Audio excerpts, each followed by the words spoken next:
প্রিয় শিক্ষার্থীরা, আসসালামু আলাইকুম। তোমাদের মধ্যে যারা এখন দশম শ্রেণীর স্টুডেন্ট, তাদের এসএসসি পরীক্ষা 2027 হবে জানুয়ারি মাসে, তোমরা নিশ্চয়ই সবাই জানো। তাহলে তোমাদের হাতে আর সময় আছে মাত্র 7 মাস। এই 7 মাসের মধ্যে তোমাদের ভালো রেজাল্ট করতে হলে কঠোর পরিশ্রম এবং নিয়মকানুন মেনে পড়াশোনা করতে হবে।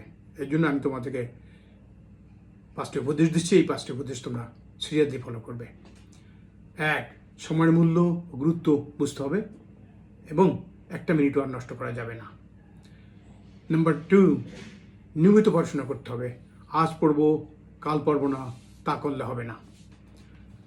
প্রত্যেকেরই রুটিন থাকতে হবে। পড়াশোনার জন্য রুটিন থাকতে হবে। রুটিন মতো পড়াশোনা করবে। তারপরে 4, সিরিয়াসলি পড়াশোনা করতে হবে। হালকাভাবে যেনতেনভাবে পড়লে হবে না। তারপরে 5, কঠোরভাবে পড়তে হবে, হার্ড ওয়ার্ক করতে হবে। হার্ড ওয়ার্কেই সাফল্যের চাবিকাঠি, তোমরা সবাই জানো। মনে রেখো, প্রবাদ আছে, time and tide wait for নান।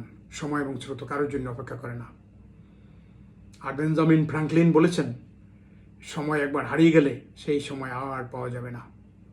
তিনি আরও বলেছেন, টাইম ইজ মানি। ঠিক আছে, আজ তাহলে এ পর্যন্তই। আমার উপদেশগুলো তোমরা অবশ্যই ফলো করবে। আমার কাছে কোনো কিছু জানার থাকলে কমেন্টে প্রশ্ন করবে। আর এই ভিডিওটি তোমার সকল বন্ধুদের কাছে শেয়ার করে দিও। আল্লাহ হাফেজ।